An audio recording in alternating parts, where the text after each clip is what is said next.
James Bond. What is it? You don't know what this is. Jabba's verdict as Daniel Craig returns for a final adventure. You are watching Weekend Sunrise on 7. Back with all that in just a moment.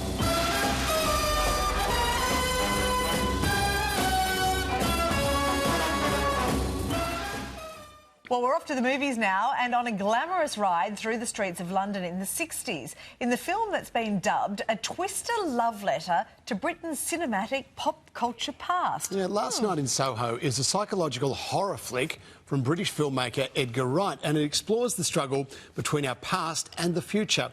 Weekend Sunrise movie man Jason Jabba Davis caught up with the stars. You don't know what you're saying. What brings you down then? I'm studying London College of Fashion. Starry-eyed Eloise lands in London to pursue her passion. Room is on the top floor. It's perfect. I love it.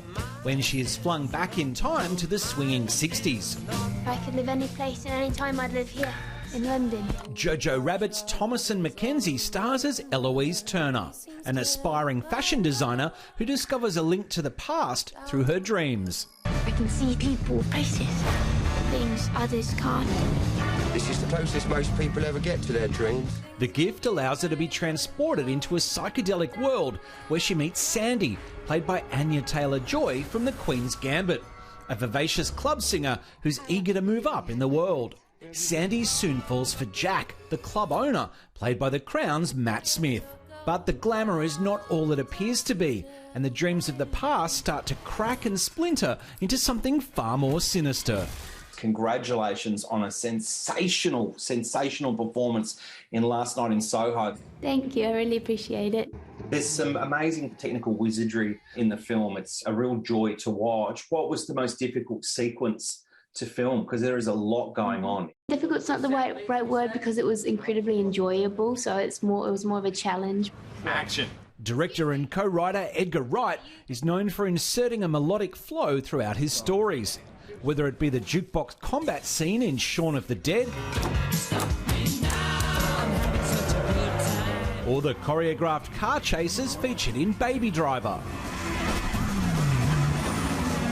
There is always a deep rhythm inherently in the movies, and this is no different. So often you're doing things to a count or a door or a move, or we practiced the dance in the middle of the movie at the Café de Paris for like a week, you know. Doing that dance sequence where Annie and I were actually swapping in and out, it wasn't cut together. That was a challenge, but that was incredibly satisfying, and I felt very proud of myself after that.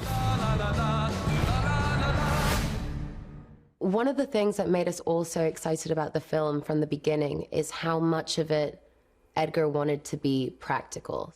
Whenever we could do it for real, we did it for real. Music and rhythm and dance and movement in this movie are real sort of characters, I suppose.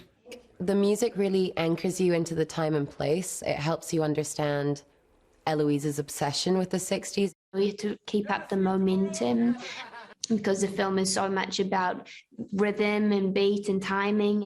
The film also marks the final performances of British 60s stars Diana Rigg and Margaret Nolan, who both died in 2020.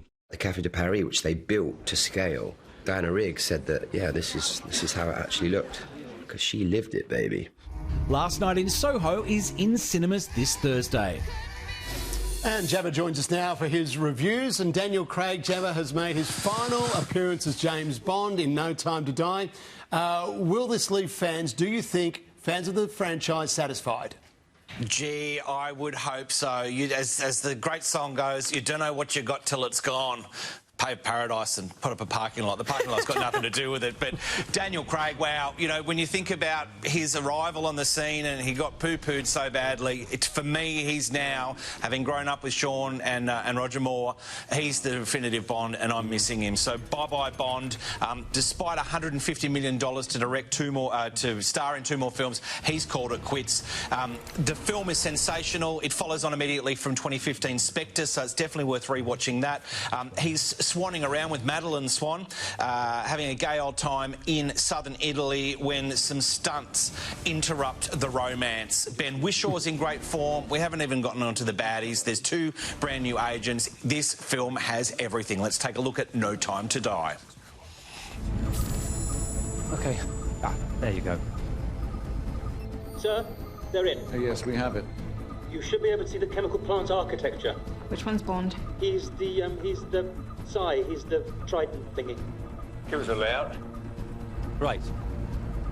You're at the edge of a toxic merry-go-round. The main activity should be towards the central hub, which is directly above you. Always blows my mind that that is Paddington. Worth the wait for No Time to Die. 4 stars. Loved seeing that Thursday morning in a packed session. The storyline revolves genetically modified smallpox and Rami Malek, in case you were wondering. Oh, you saw it. You liked it, didn't Loved you? it. Great film. OK. Now, you've also looked at Tom Hanks's new film that's been released on streaming, Jabs. I think your family might like this. Melissa and Ruby, my wife and daughter, loved this. I was in a really bad mood and just wanted to punch it. It is Tom Hanks. He's a robotic engineering bloke. There's been a solar flare. It's a post-apocalyptic landscape.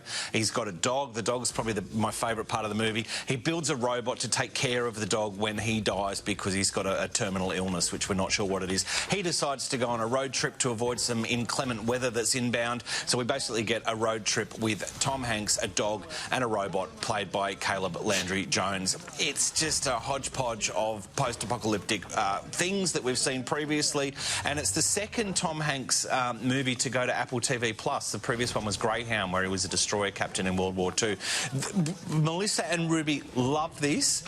I just wanted to punch that robot right in the face. So, right. But he said you were in a bad mood when you walked into it. Yeah, so that never helps, I think. I always like what Melissa likes. Yeah, it sort of looks like Castaway with a robot. Yeah, instead of Wilson, we've got Jeff, the robot. Pull the plug on this one for me.